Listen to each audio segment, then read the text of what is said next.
تو خدا نے دنیا سے ایسی محبت رکھی کہ اس نے اپنا اکلوتا بیٹا بخش دیا تاکہ جو کوئی اس پر ایمان لائے ہلاک نہ ہو بلکہ ہمیشہ کی زندگی پائے۔ آج جو روغن بلسان ہے وہ خدا کا بیٹا میرا اور آپ کا آقا یسوع ناصری ہے، جس کی وجہ سے ہمیں کافر بھی کہا جاتا ہے، کوئی بات نہیں،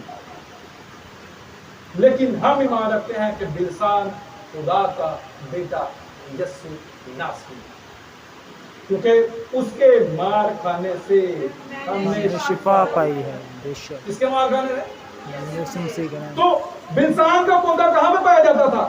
پہاڑوں کے اوپر، پہاڑوں کے اوپر۔ تو یسوع المسیح کی جو صلیب تھی کہاں پہ تھی؟ کلوری کی پہاڑی کے اوپر۔ کہاں پر؟ کلوری کی پہاڑی کے اوپر۔ اور جب کلوری کی پہاڑی کے اوپر وہ جو صلیب تھی، سنا بتائیں صلیب پلاسٹک کی تھی، لکڑی کی تھی، لوہے کی تھی، کون سی صلیب؟ لکڑی کی۔ اور لکڑی کس چیز سے حاصل کی جاتی ہے؟ درخت سے۔ تو درخت سے لکڑی حاصل ہوتی ہے عمران بھائی، لکڑی کہاں سے حاصل ہوتی ہے؟ درخت سے۔ تو بلسان کا پودا جو تھا وہ بھی پودا بھی بڑا ہوگا لکڑی بنتا نا، ٹھیک ہے۔ تو اب یہاں پہ جو المسیحا کو صلیب پہ لٹکایا گیا تھا وہ بھی کیا تھا؟ لکڑی پہ ہی ان کو لٹکایا گیا، لکڑی کی صلیب۔ پھر جو بلسان کا جو پودا تھا اس کو زخمی کیا جاتا تھا تاکہ کیا نکلے؟ تیل نکلے۔ تو اب میرے اور آپ کے آقا بھی صلیب پر ان کو نصب کر دیا گیا ہے، ان کو صلیب پہ لٹکا دیا گیا ہے۔ اور ایک سپاہی پہلے تو اس کو جب صلیب پہ لٹکاتے ہیں تو ان کے ہم مسیح لوگ اس بات پہ ایمان رکھتے ہیں عمران بھائی کہ خدا جب ان کو صلیب دی گئی تو ان کے دونوں ہاتھوں میں کیل لگائے گئے، ان کے پاؤں کے اوپر کیل لگائے گئے اور ان کو صلیب پہ گاڑ دیا گیا، ان کو صلیب پر یہ مسیحی بات، اور ان کو صلیب دے دی۔ اس کے بعد صلیب کو کھڑا کر دیا گیا، پھر ان کے سر کے اوپر کانٹوں کا تاج ڈالا گیا۔ تاج ڈالنے کے بعد ان کی پسلی کے درمیان میں کیا کیا گیا؟ نیزہ مارا گیا۔ تو درخت کو بھی وہاں پہ کٹاؤ لگ رہا ہے، اور یہاں پہ بلسان جو یسوع المسیح ہے اس کا لہو ہے، وہ بلسان ہے۔ جب پسلی میں نیزہ مارا جاتا ہے تو کلام مقدس بیان کرتا ہے ایک سپاہی نے آ کر اس کی پسلی میں نیزہ مارا، اور جیسے ہی اس کی پسلی میں نیزہ مارا تو خون اور پانی اس کی پسلی میں سے نکل آیا، اور جب خون اور پانی اس کی پسلی میں سے نکلا تو جس ڈاکو نے اس کی پسلی میں نیزہ مارا تھا، روایت کے مطابق یہ کہا جاتا ہے کہ وہ ایک آنکھ سے دیکھ نہیں سکتا تھا، اور جب وہ ایک آنکھ سے دیکھ نہیں سکتا تھا تو پسلی سے نکلنے والا خون جیسے ہی اس کی چینٹیں اس کی آنکھوں کے اندر پڑی، اس کی بند آنکھیں کھل گئی۔ ہاللیلویا، ہاللیلویا۔ یہ ہے بلسان، اس کی آنکھ کھل گئی۔ پھر اس نے معافی مانگی کہ خدا مجھے معاف کر، مجھے نہیں پتا تھا کہ میں نے کیا کر دیا۔